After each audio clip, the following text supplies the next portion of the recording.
Well, first of all, my name's Stewart Clarke. I'm the editor of TBI, and we're very lucky to be joined by Paul Abbott, to my direct right, obviously.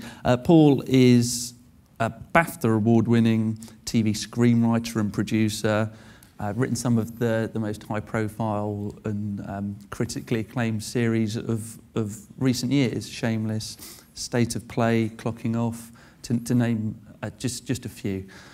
We also have Anna Garanito, who is Director of Scripted Programming, EMEA and APAC at FremantleMedia, and that involves heading up the acquisition and development of scripted content for the distribution arm of FremantleMedia Enterprises. But I'll let Anna explain that in a little bit more detail as we move on.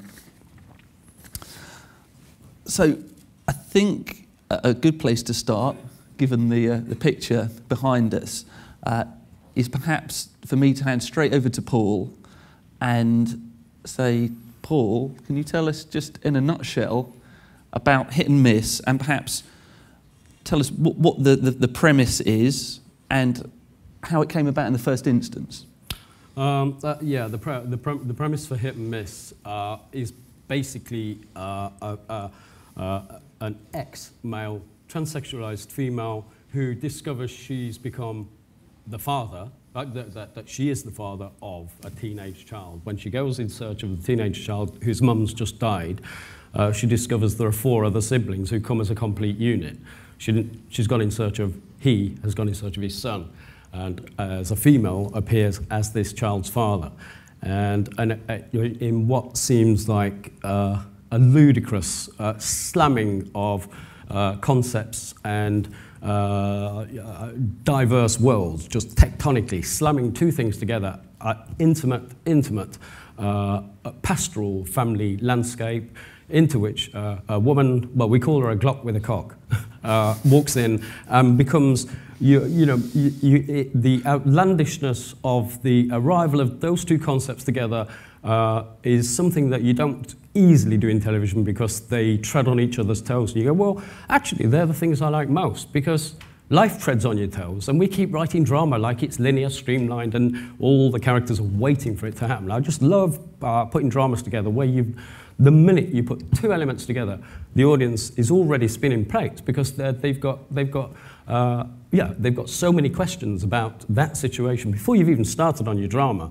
You've hooked the audience in with a concept that's so high that we meet beautifully, and Sean Conway, the writer, I'll talk about him in a minute properly, but Sean Conway, the writer, who has just, he's got a brain like a planet, this bloke. He's an amazing young writer, and he enlivened a project that I sat with 2 scripts on my desk, and one of them was about a woman, about a transsexual discovering the family, and we had that one, and I had another hitman project sitting on the right-hand side, literally on the right-hand side of my desk, and it's happened a few times like this with different series I've done before, where you're making headway with a project, you're making headway with this massive concept that's a hitman is the matriarch of our pastoral northern family. And I came up with it's one thing to actually slam those 2 ideas together. I realized they were both the same idea, they both worked as the same idea, and they doubled the current, the voltage that I got from talking about it just by putting these 2 wafers together. And then Sean Conway filling it with beautiful character I think the most important thing to say is, it seems so big you couldn't do it. And you go, well, actually that's like a red rag to a bull to me, and you can do it. You can make high concept drama feel more like real life. It doesn't have to feel detached. Paul, to clarify, this is your idea. You created it. Yes. And it was Sean Conway who then, one of your writers, who then kind of took it and ran with it. That's right, yeah. Sorry, I didn't explain that properly, but I had a concept, and I was sitting on a concept that I didn't have time to write because I'm writing lots of stuff, But as a viewer, I categorically wanted to see that on my TV. So you're compelled to find the writer who's the most lunatic, who wouldn't be scared by the concept. And Sean Conway went into it with enormous muscle. And I'd been mentoring him for a year before that. And what that means is we have a writer's studio in Manchester, and we bring staff writers in. We pay them to be trained by us for a year. And normally it takes about 2 years to get them onto screen. But Sean, within, well, it will be 2 years by the time he gets to screen, but within half a year of working for us, I just realized he was exactly the right person for this little thing that I wasn't talking to anybody else about. It was only in my head. And actually, sometimes you say those things aloud and people book back. And I knew he wouldn't. When I knew he wouldn't, I knew he'd be right into the nucleus of that drama and give it a proper writer's job, not show off with the concept angles, you know, Glock with a cock and 5 motherless kids. Yeah. Why don't we take a look, and then Anna, we can talk about the Fremantle's role in it. But perhaps if we can look at the VT, and that will help illustrate what Paul's talking about.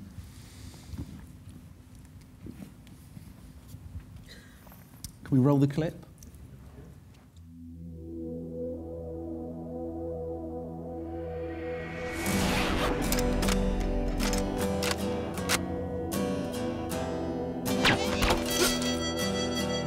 You're like a machine, Mia. I know who you are. Mum said you'd come. She named you as our guardian in her will. I've got an 11-year-old son. Fucking hell, Mia. I don't want anything to change. If things didn't change, there wouldn't be any butterflies. Now the devil said, come on and walk with me. So, you were a man, but now you're a woman. I'll show you some things that you may not ever see. I'm not like other women. That's why I like you. Get lost, you weirdo. What do you want? The small holdings. I'm not selling to you. All I ever wanted to start any type of fight. I've no problem with you doing what you have to do for them. I always wanted to make things just real right. I just don't want it to have a bearing on what you do for me. But Jesus is mad and he's blaming it all on me. If I don't kill them, they'll kill you. When the problem is you, it's very plain to see. Here's the new deal. You stay the fuck away from us.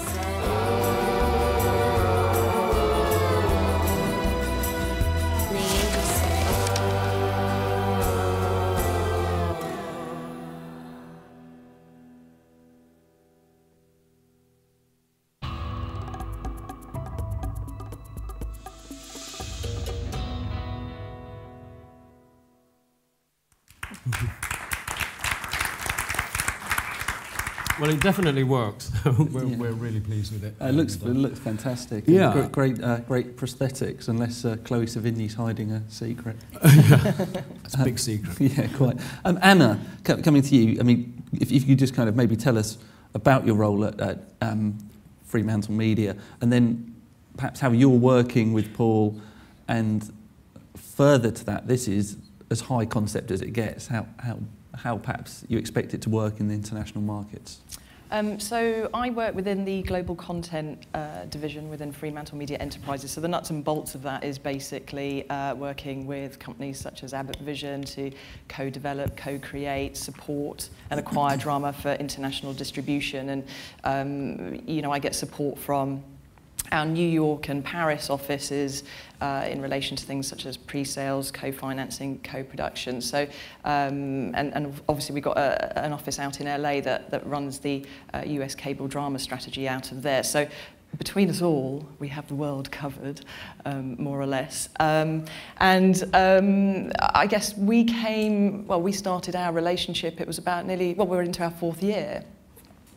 Yeah, and Hit and Miss was on the slate already. And, you know, one of the reasons why, well, actually 2 of the reasons why we signed a deal with Abbott Vision, obviously the first one being Paul, and the second one is the concept of the writer's studio. So this idea that, you know, quality content could be churned out in one large machine simultaneously. And obviously, a hit and miss was one of the things on the slate, and we met Sean very early on. And I mean, it's interesting that Paul should talk about the two different ideas sitting on the table. And it's very easy when you take a concept like this and you could say, well, what might the market want? The market might want those two different ideas, but also the market says to us, well, that we want something different, and it's up to us to bring something different.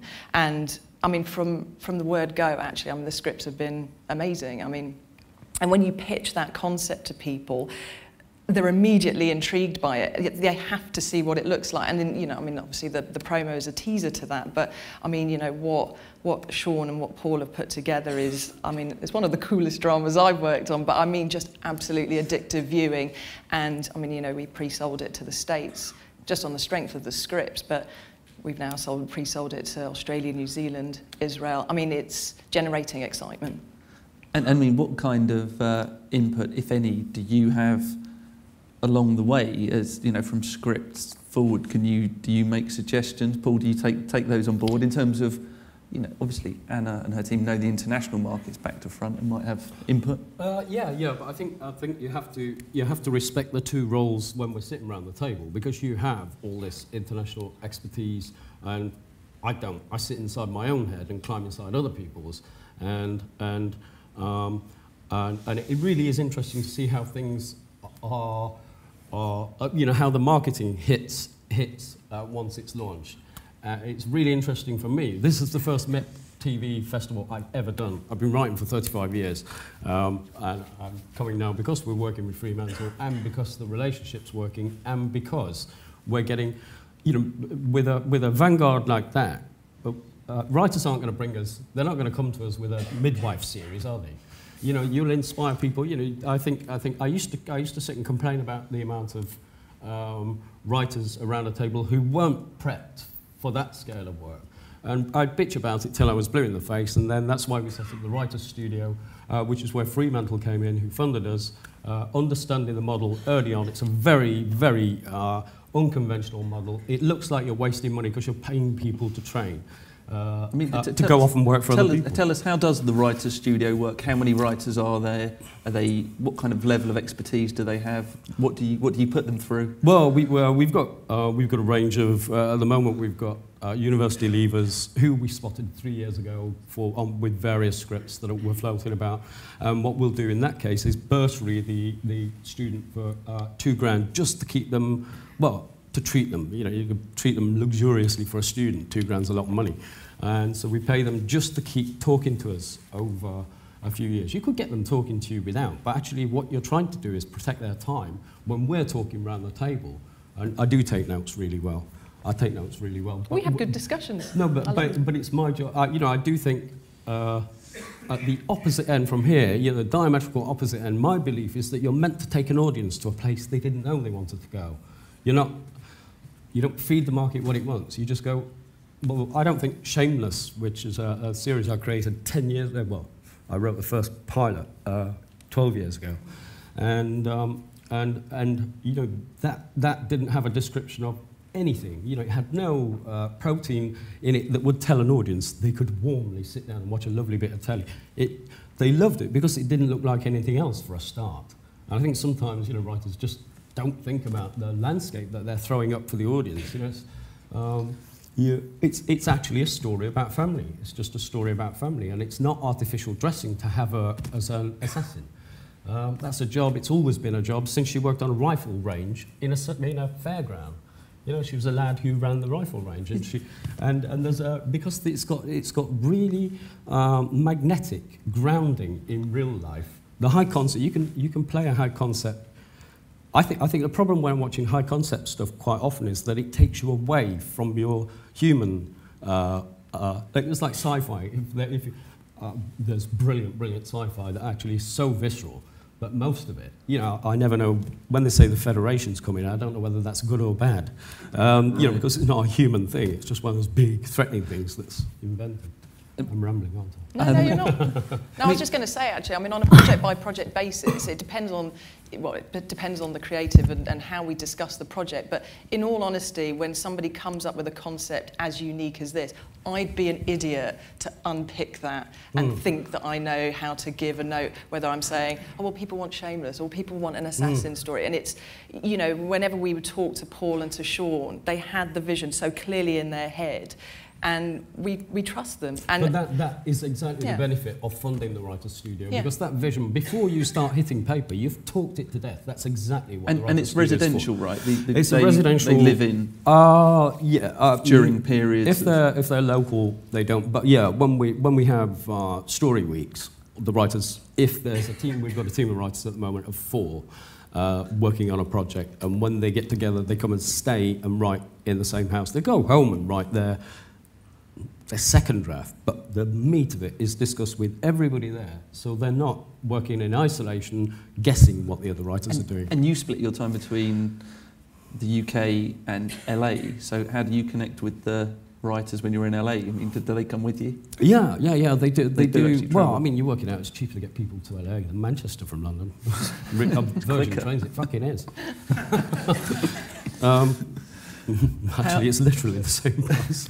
How with this show, tell me how did Chloë Sevigny get involved? I mean, it's obviously an incredibly challenging and interesting role, but not one that every actress would gravitate towards. No, and clearly, I think those two concept elements that are slammed together are great. But what you've got to do is sell it. You want to sell it, and you don't want to put something in. You don't want to put something in that's so big as a marketing nugget that it's going to destroy the show. And so we worked really hard on the list of, we needed a front runner like star, and we weren't looking at an American star. We were looking at a full list of you know, kind of British A-listers, but there weren't. Yeah, it just didn't fit. And a really interesting thing is that Sean Conway, I called the character something else. He didn't like the name because it's the name of his cousin. And he invented the name Chloe. He put Chloe in there, but when he wrote Chloe in the script, he was thinking of Chloë Sevigny, and it was like writer's telepathy. He psychically loaded that name, and everybody was suddenly talking. Oh, and he kept moving the name to the top of the list, and so he kind of got what he wanted. I mean, how can we see this show kind of in the context of the other TV shows that you've made? Is there kind of a common thread, do you think, that ties them all together, or is each one? There really is. And actually, it's one of those things where, as a writer, down the line, you look at your canon of work and realise that, you know, unavoidably, they're pinned together by my fascination with the construction of artificial family, which I come from a huge family that I'm separate from. So I don't think big families are. Blood families are, you know, I think it's poison to imagine it's thicker than water. The families you construct are the real dramatic, dramatic nuggets, because you're watching. It's not compulsion by genetics. You're choosing your friends, and I think Clocking Off, Shameless, even elements of Reckless, and even in Cracker, you know, it's the artificial manufacture of family, I think, is a really intriguing thing for an audience to watch, and because it's a choice, not a given, and so you admire, if it's a difficult construct, you admire the characters for having the guts and stamina to have a go at that. So, I mean, at its heart, this is a show about a family, maybe not a conventional family, but it's also an action show as well. Is that the way to think about it? Yeah, I guess, but I think it's just good. Right. I just think good. Yeah, I think someone once said, well, you've got to write a film in a genre. And you go, well, I'll write one in 3 genres then. It's just... And that's the thing for us, more often than not, you can talk to the market about a genre, but this is something completely different. And you can say it's, you know, it's not your ordinary family drama, it's not your ordinary thriller, but it's yeah, you can't define it by genre. It's just unique, and that's what people love about it. So there might be a new genre, transsexual. Hit people. Yeah. I don't know, perhaps. Paul, do you even, I mean, MIPTV is where programmes are bought and sold, so I guess it's the other end of the process. You know, you're at the other end of it, I guess. But I mean, are you even mindful or concerned about a show being internationally successful? Is that something you even tune into, or are you just on to the next project? No, and it's not something I learned as I became, you become a brand, so you become a business side of a writer, and it's not anything I'm trained for. Constitutionally, that's not me, but you have to, because you're going to try making things that are difficult to sell. You need to learn a grammar that's going to translate to excited people who are going to give you the money to develop it. Yeah, a big difference with the way we work is that the scarier our pictures, the more you smile, because you know we can pull it off. So we don't have to go through the the polite parlour game of pretending to assert a genre. You're just going, look, it's this constellation, and I know I'm created it, so I'm prejudiced towards it, but I would pay to watch it on my telly, because it's better than 9/10 of the shit we've got to buy and watch. Paul, does it get easier? I'm not suggesting it's easy, but does it get easier to get shows made now that everyone knows who you are and you've got that track record? And on top of that, does that mean that you can actually push things and try out more extreme, interesting ideas? Yeah, I have, but I've got to be really polite about using my weight on behalf of another writer. You can contaminate their relationship if you're not careful by if you're too strident on their behalf, constantly defending their corner. They'll kind of implicitly be resented by the other team who's not Paul Abbott. You have to let them fight their own battles, and you can teach them how to do that. You can give them advice, but you don't fight for them. They have to learn to do that, because it will always happen. You'll always have a conflict with someone in a team, and if you don't learn to get over it, you're going to sink before you started. And you say you take notes well. You're a strong character, and obviously speaks his mind. I'm surprised. I thought maybe you would kick back against. Well, I watch the product, and watching the writer's education is equally important, because we want the next one out of this guy. It's not, we don't just do job done tick. We want the next one out of this guy that's like that, but it will be his. And you can only do that if you leave them to. And within your writer's studio, you were telling me something interesting before. I just wrongly assumed that you would want all of their time and all of their ideas to become, Abbott Vision shows, but you actually want these people to get out there and do it on their own as well. Well, yeah, we pay them for a year or 2 years to train them up, and the best thing that can happen is once they've done something with you, that they go and work for someone else. We don't want to control their output, and actually they need to fly about. They need to get a diverse sense of the way the world reacts to writers, and and he gets treated better than average at the intro because he came through us, so they have to behave with him. But that's not good. You don't want them behaving with the writer. You want them all scrapping on the floor, fighting for the best bits, arguing the best bits out. And once the writer feels they've got an equal status to not be overruled, it's debate instead of argument. Sometimes because my name's been their first intro, some people just won't like them for having been through the writer's studio as well. So you have to deal with that. So they have to toughen up. Really toughen up. Yeah. And then increasingly the worlds of kind of film and TV are meshing, and we're seeing talent that we would used to only see in movies now in TV shows. And then you've done with State of Play, obviously, it's gone from TV to big screen. I mean, do you have ambitions to do other similar things? How was working with movie making thing? Well, I don't know, because that with State of Play, the glory of State of Play was, the glory for me in the task of writing it was just absolutely flying about wherever I wanted, but in a really obedient awareness of. It had to be sold as a political thriller. State of Play isn't a political thriller. It's a story about two mates, really. Right. But this is what I'm talking about. When I started writing State of Play as the BBC 6-part series that the film was originally made from. The film was made from. I knew a story about two mates isn't a strapline on a poster for the MIP conference. A political thriller will hold it. And what you have to do is service the political thriller artificial. It's not artificial because it was in that world, but that's not the story. I don't want to talk about political thrillers. That's not what I write. I like writing people and friends and family, and that's what most best films just eventually get to. With the action films or what, the stop and talk bit is, I love it. I think we've got a clip actually. Should we take a little look at State of Play?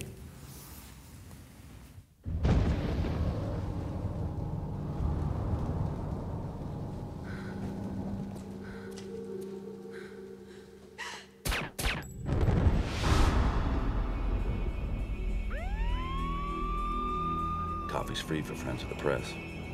I heard a young woman was murdered. Who told you that? You just did. Sonia Baker, a valued member of my staff, died this morning. Congressman Collins. He's an old friend of yours, is that right? Good reporters don't have friends, only sources. You okay? Collins was allegedly having an affair with a young woman. Want to know everything that we can about her. You've got 8 hours. They've got 56 cameras. There are 3 blind spots in the entire system, and Sonia Baker went down in one of them. Come on, Cal, leave that alone. Close your eyes. Just checking out your cell phone. Did we just break the law? Nope, that's what you call damn fine reporting. The casings at the crime scene were untraceable. That is the mark of a pro. Who might have wanted Sonia dead? The thesis that we are pursuing involves a certain company that Congressman Collins is investigating. She had access to everything we were doing, and I believe they killed her for it. This is a full-blown conspiracy. You gotta protect yourself, man. You cannot connect anything back to me. Do you have any idea what you're threatening here? Billions of dollars. That's wrath of God money.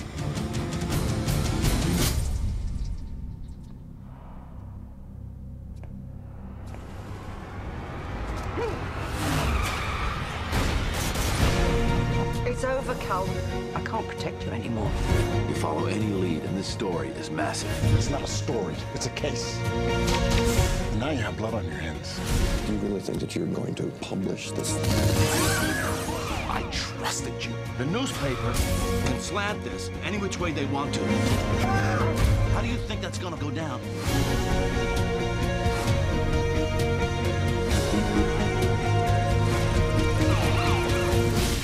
This is as big and as connected as they get.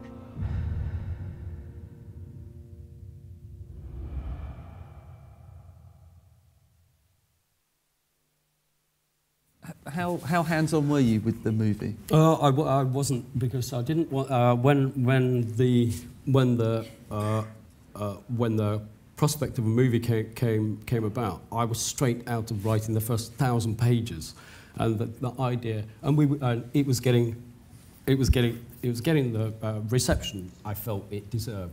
We'd all worked so hard, and you know, sometimes you're working on the first episode of a 6-parter, and you can see in the crew, you can tell from the crew, the bristle in the crew, the way they're working really well and not eating pies, is just the surest sign that you've got something that's different. And the crew just being a bit lenient on overtime and stuff like that. It is a really, really early barometer of talkable, quality. And a lot of people at the moment, coming back to TV, are talking in terms of drama, in terms of scripted, saying that this is really a golden age in terms of new projects, interesting shows being on air and getting made. Do you see it like that? Is that something that you agree with? It is, and it is what I agree with. And I talk to a lot of the A-listers I talk to a lot of the A-listers in Hollywood, but you get to meet them through your agent and things like that. And they're all, I think the economics of the film industry taking a bit of a pasting and forcing A-list actors into television. I don't think that's going to disappear when the film money goes back up. I think they've found that they can do things that, well, Laura Ziskin, who just died, and one of my really good friends, just said television's just so much more powerful. It's more powerful as a communicator than movies. I like doing movies, and I'm writing movies now, but I don't think of anything as a movie it's my instinct to see it as TV first, because I love TV, I love what it can do, I love what you can do with the patience of 6 hours of drama. What do you watch, Paul? Are you a TV fan? Because lots of people who work in TV don't actually watch a great deal. I watch loads. I watch loads, and I don't watch it on transmission. You know, it's like everybody else in the industry. You sit there with a hard drive that's got, I don't know, 16 hours in it. And when I go to my house in France with the kids, you know, the best, everybody loves it when it starts raining because it means box set. You all dive in it. It's like a little cinema with kids crawling all over the furniture. And what are you tuning into? What are you watching? What's really doing it for you? Well, I mean, all the obvious ones. Californication, Nurse Jackie, except the Showtime I kept referring to it as Nurse Betty. Right. No, you see what I've done there? 2 series. I love it. I was talking about being expansive and original, and we got 2 hitmen in a row on the screen. And then, Anna, from a Fremantle perspective, if it is a very fruitful time for scripted projects, how can you harness that and really harness that opportunity? Well, I mean, first of all. And the joy of it, and it is a really stimulating time because you can go to continental Europe or you can go to the UK or the US and everybody's talking about the same sorts of concepts, the same sorts of ambition for drama, working with the best writers.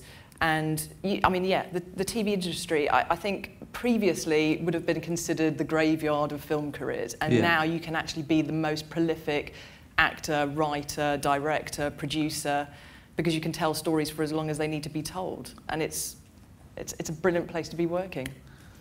And Fremantle, of course, in terms of scripted, is doing lots and more, but is also very well known for formats and so forth. How about scripted formats? Is that part of your thinking at all? Could we see a local version of Hit or Miss being made somewhere else in the world? Is that possible? Yeah, absolutely, yeah. I mean, again, on a project-by-project basis, depending on, obviously, a conversation with Paul, you know, we absolutely could do that, yeah.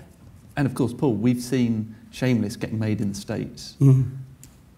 Are you really involved there, or do you just let them get on with it? I don't have to be now, because in the first series I was very involved in the writers' room and sitting down getting, and it's completely different because they've got 8 writers around the table who are all top notch, and we got that now because we've trained them in. These are people who've just been working on Family Guy. They've all done everything you've ever watched, and I was. Yeah, I was around a lot at the beginning, basically to talk about what it's not. And yeah, because they'd be heading for stories that were scammy. Right. You know, scams and things like that. And actually, I think the formula for Shameless is that it's got a huge, explosive, colourful pantomime that basically disguises, camouflages the screen until you slide in. Nobody wants to watch poverty.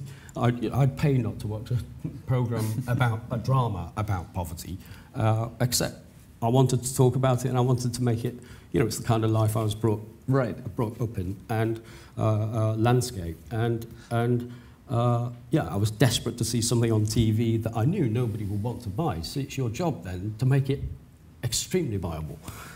Somehow, you know, then the pantomime was a part of the formula that would grant us the license to look at a poor family and just tell really harsh social truths, not out loud, but you have to look at it if you want the rest. So. Should we take a quick look? We see Shameless, please. Jim gets a book and a bottle at bedtime, lights out at 8:30. Where are you going? Out. Your mother hardly ever left the house. Till she split for good. Probably lack of a social life. Left me with 5 kids to feed. 6. You're an adult. You don't count. That much you've made clear. No partying tonight. I need you alert. 1 drink does not make you a drunk. And Debbie and Carl need showers. Your mother never asked me to babysit. When dads spend time with their kids, it's not called babysitting. It's called parenting. Diapers are in the closet. Carl? Liam. Shameless. New episodes, Sundays at 10, beginning January 9th. Only on Showtime. Are you even mine, Liam? No. I mean, when you see that, how does it? That must be interesting. How does it compare to the UK version in terms of the scripts and so forth? Are they really quite? If you saw them side by side, how would they compare? Well, I think on the pilot is nearly shot for shot because it was directed by the same director, and there was nothing wrong with the pilot. So, right. Except you can't just do it shot for shot mechanically. You know, the mindset is completely different. Their welfare system's different, and so you have to be a lot more flexible about how you're going to frame. We want the drama that looks like Shameless in Britain, but they what I loved when I saw it in studio, and it's really weird because I was remembering 10 years back or 8 years back then, and it was a different actor doing exactly the same moves, and I felt like I had a stroke. You know, I was just kind of phased out a little bit, and watching William Macy do exactly what you just commented on, which some things are. Had he studied the Frank character from the UK? Because you can just see some similarities. He didn't watch. He'd seen the UK version when they first sent it. He'd seen one episode or whatever, and he tried not to look at it until he'd framed his mindset and gone in as Frank, not copying someone else. And I think the brilliant thing about the American one, of course, you love your work being made again, but actually not at any cost. I was terrified that it would be. I was terrified they'd set it in the South and be offensive, you know, reductively offensive. Yeah. And of course, John Wells just wouldn't, and isn't that kind of bloke. But they've made it its own thing. They've done a really brilliant job on a reformat. They haven't just picked it up and said, "Oh, it all works." It doesn't all work. You've got to investigate it totally from the ethos of that culture. The cultural differences took a lot of absorbing to make it the same thing. So it wasn't just a slam dunk. They didn't just sit there with the wagons and start. I mean, and with the UK version, with the original version, it's coming into its 10th season. So we're storylining series 10. Yeah, we're just. I mean, do you, with Hit and Miss, with all the other projects and things that you're juggling, is the UK version kind of just up and running now, or are you still hands-on? Well, I'm remarkably hands-on on Series 10, and I think because I just got so excited about that kind of thing. You know, bearing in mind when Shameless first came on the UK screens, there was nothing to sell. There was nothing to sell. You lot would have been absolutely...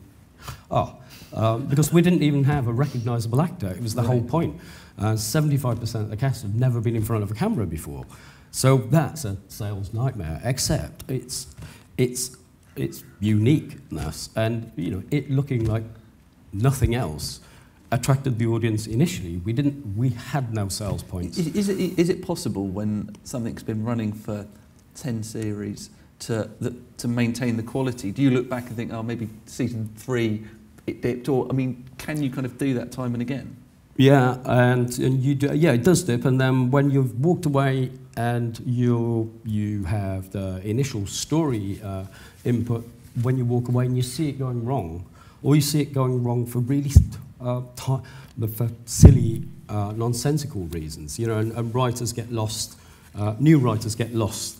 It's a big train now, 22 episodes. The last series we did, 22 episodes, and it's a massive, really fast train that you can't stop. And you've just got to make sure you can stop it, absolutely slam the brakes on rudely if you think the writers are going down the wrong path. And you can't from outside. So I'm storylining. So what will you actually, with the one that you're working on at the moment, what will you actually do? I'm writing every storyline, and we've got writers around, but I'm writing the storylines that we discussed. They took out what they don't want. I put some bits back in. I'll take some things out that I loved before, and you negotiate. Just high conference. It's just you talk it to death before you actually get to scripting. You've kind of created this world, I guess. Do you see Shameless running for another 10 years? Would you like this just to be a series that carries on, or is there an end point? Well, I mean, I think there's a really sad, self-inflicted inevitability about series. Oh, has it worn itself out? You go, well, right. Not if we get better stories the next series. Right. If you can find better stories, and I swear I could keep it going for 40 years with stories. I really could. I've got tons, and but that you know, that's not an expected longevity. There's no expected longevity. So even on Series 4, people were saying, do you think it's time to pack it? Go fuck off. It's just going to go on forever. It's just, you know, if it's still lighting people up. How tuned in are you to critical reaction to your work? Do you, especially with the internet, you know, there's a real connection, a direct connection, I guess, with the audience, but then there's still reviews and so forth. You're connecting with people who just should be somewhere else. I never do that. A pinch of salt. Well, because if you're confident about, I don't want the temperature taking for the whole thing.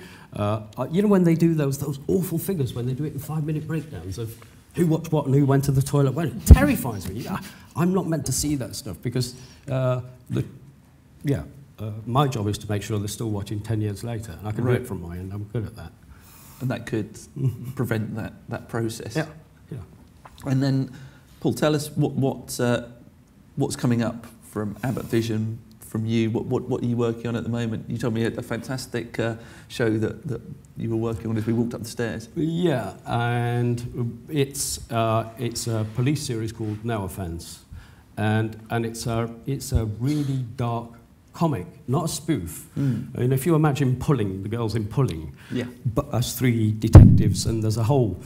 If you imagine the bill, so in that long-running British cop drama. Yeah, but ultimately, all we'll be selling on paper when people read it in pickup terms is cop drama. And you go, I know, but we now have to find a way of making its molecular nuggets just stand out. And Paul, you being you, this isn't a regular cop drama, is it? No. It's just. But a really good example of it is we've got one underqualified police sergeant who's been promoted, and one of her jobs as a sergeant is to go and this is all real people and real tragedies and people on a mortuary slab and parents coming in to identify them, and this sergeant can't break bad news without laughing, and she has to tell someone that whatever age their child is dead, and so she's pretending to cry because she's laughing. So she looks like she's sobbing offensively more than the parents are, and they send her to a hypnotist to have one of those mechanisms implanted where you touch a button, you won't laugh, you'll be perfectly calm, you'll be able to keep hold your stability. And the next time she breaks bad news to anybody, her tits are hanging out because her buttons have all come off because she's been fiddling with them. And it's just but played real. It's really hard to describe because it sounds like just a sketch. And you go, no, but if that really is a policewoman who shouldn't be in the job and she's underqualified, but we know why she got the job. Right. If that's real and it's funny, I think it's, it lights me up. I'd love to see. And you said you were working on some movie projects. Just ones I'm not going to talk about because I don't take contracts for movies. They're not allowed to contract me. Okay. They're not allowed to pay me because I'm not allowed to owe them. Right. So I'm working on one with Sony. Have been for a couple of years. The producer died, so we're just moving into a new phase on it. And I've never seen the contract. I know there's an agreement if I deliver a script. But I got to the situation where people wanted so much of what I did that you couldn't possibly supply everybody. You've said yes to too many people, and then you sit there with concepts that you really would pay to watch, exactly like Hit and Miss. Right. And that's how Hit and Miss came about. It's just those 2 scripts becoming one. We've run out of time, unfortunately, but that was really interesting, really good fun. How long was that? That was 45 minutes. We're probably hitting 46 now. Oh, right. Thank you very much, Anna, for providing kind of the Fremantle media perspective, and you've already done a job selling the shows you explained. It's already travelling around the world. And Paul, thanks. It was a really interesting chat. It was great to kind of get inside your head. Cheers. Thank you.